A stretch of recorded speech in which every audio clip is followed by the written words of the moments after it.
Analyse d'un multiplexeur intégré à 4 voies, le 74153, les démultiplexeurs. 3.4.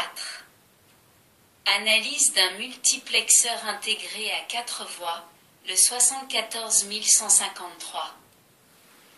Le circuit intégré 74153 contient deux multiplexeurs à 4 voies, à entrée de sélection A et B communes. Chaque multiplexeur dispose d'une entrée de validation G, strobe.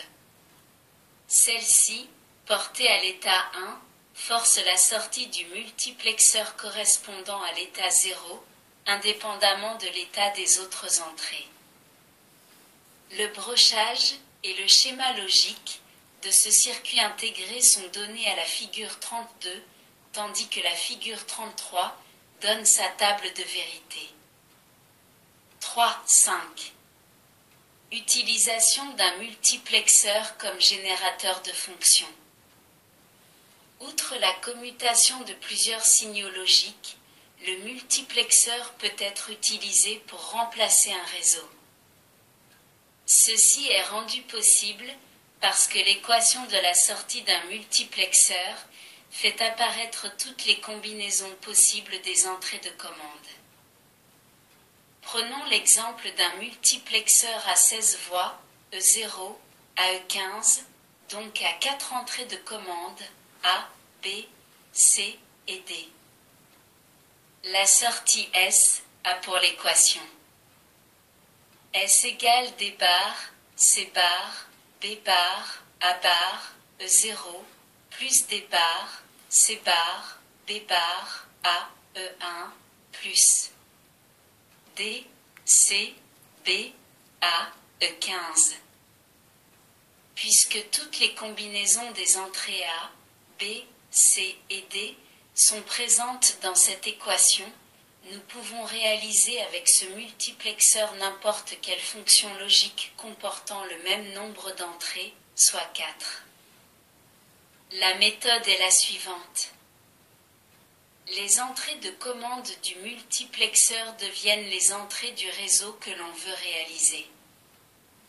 Pour savoir comment positionner les autres entrées, on dresse une table avec toutes les combinaisons des entrées de commande. Pour chaque combinaison, on indique le niveau logique que doit prendre la sortie. On soumet l'entrée correspondant à la combinaison des entrées de commande au niveau désiré en sortie.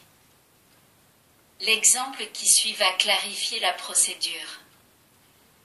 On dispose de 4 interrupteurs pouvant être reliés soit à la tension d'alimentation, soit à la masse, et l'on veut savoir si au moins 2 interrupteurs sont refermés sur la tension positive d'alimentation.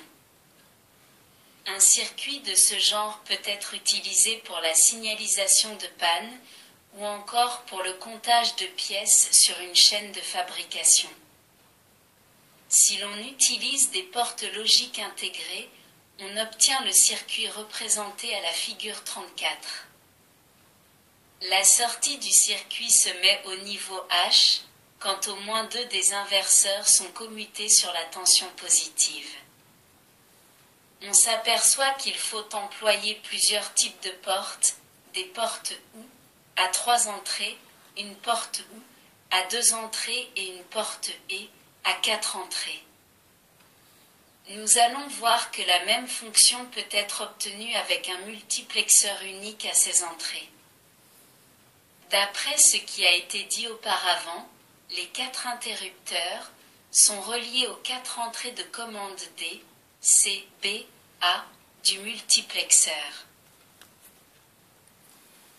Pour chacune des combinaisons, des entrées de commande, on reporte dans la colonne de la sortie les. Pour déterminer comment relier les 16 entrées de données, il suffit de suivre la procédure décrite et de construire une table à 16 lignes comme celle de la figure 35. Pour chacune des combinaisons, des entrées de commande, on reporte dans la colonne de la sortie l'état que celle-ci doit prendre.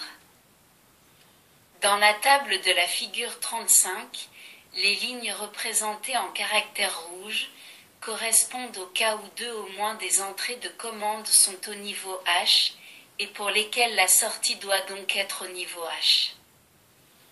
Il reste maintenant à porter les entrées, sélectionnées aux niveaux indiqués dans la dernière colonne. Par exemple, l'entrée 2 doit être portée au niveau L, donc reliée à la masse. Par contre, l'entrée 3 est au niveau H, donc reliée à la tension positive. Le circuit qui en résulte est reporté à la figure 36. L'avantage du multiplexeur comparativement au réseau de portes est évident, un seul circuit intégré remplace la totalité du réseau de portes. Celui-ci, en effet, requiert au moins 3 circuits intégrés, un pour le et 2 pour les ou.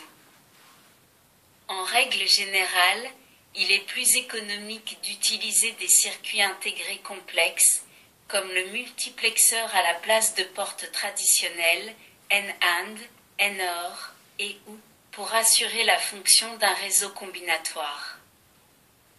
De plus, l'emploi d'un multiplexeur permet de passer facilement d'une fonction logique à une autre en changeant le niveau des entrées de données. 4. Les démultiplexeurs. Dans ce chapitre, nous allons examiner les démultiplexeurs qui sont des circuits dont la fonction est inverse de celle des multiplexeurs. En effet, ils possèdent une seule entrée de données et plusieurs sorties ou voies. L'information, présente sur l'entrée de données, est aiguillée vers la sortie sélectionnée par l'état des entrées de commande. Les sorties non sélectionnées se positionnent à l'état 1. Examinons le plus simple des démultiplexeurs, celui à 2 voies. 4.1. Le démultiplexeur à 2 voies. Le schéma symbolique et l'équivalent mécanique d'un démultiplexeur à 2 voies sont présentés à la figure 37. La donnée présente en D est aiguillée vers S0 ou S1 selon l'état de l'entrée de commande A. En général, pour A égale 0, la sortie S0 est sélectionnée et pour A égale 1, c'est la sortie S1, la sortie non sélectionnée étant à l'état 1. Le circuit combinatoire qui réalise la fonction du démultiplexeur à 2 voies doit donc correspondre à la table de vérité de la figure 38. De cette table, on déduit immédiatement que S0 égale A plus D. Pour trouver l'équation la plus simple de S1, dressons le tableau de Carnot, figure 39. Les deux groupements à barres et D nous donnent l'équation de S1 suivante. S1 égale à barre plus D. Si nous désirons réaliser le circuit combinatoire avec des portes N-AND, il faut transformer les expressions à plus D et à barre plus D à l'aide du théorème de De Morgan. Les expressions 1 et 2 nous conduisent au schéma logique de la figure 40. On ne trouve pas de démultiplexeur à 2 voies intégrées. Si l'on dispose du circuit intégré 7400, on peut réaliser le circuit de la figure 40.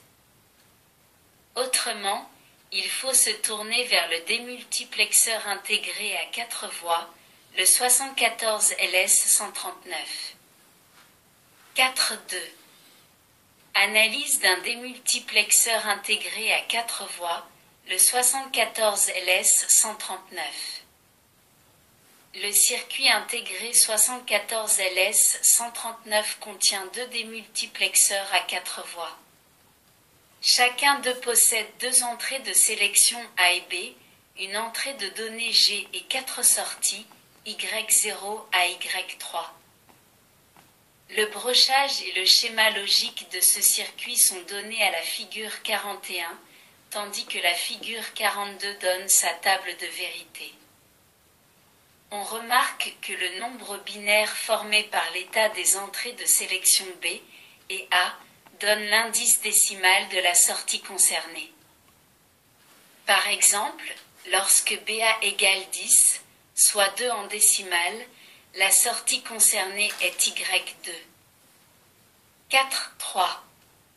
Utilisation d'un décodeur en démultiplexeur. Nous savons que la plupart des décodeurs ont leurs sorties actives à l'état 0 et leur entrée de validation active à l'état 0. Portons l'entrée de validation à l'état 0, le décodeur est validé et la sortie sélectionnée par les entrées du décodeur passe à l'état 0.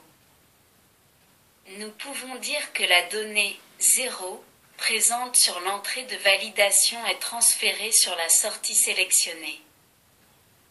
Portons maintenant l'entrée de validation à l'état 1, le décodeur est invalide et toutes ses sorties passent à l'état 1, en particulier la sortie sélectionnée par les entrées du décodeur. De même, nous pouvons dire que la donnée 1 présente sur l'entrée de validation est transférée sur la sortie sélectionnée.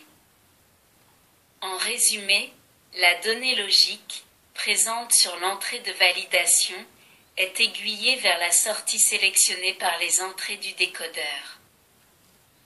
Donc, pour utiliser un décodeur en démultiplexeur, l'entrée de validation devient l'entrée de données et les entrées du décodeur deviennent les entrées de commande du démultiplexeur.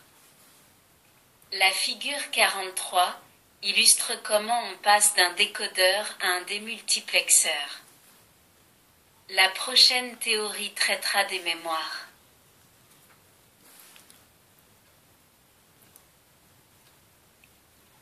Merci de votre écoute. À bientôt.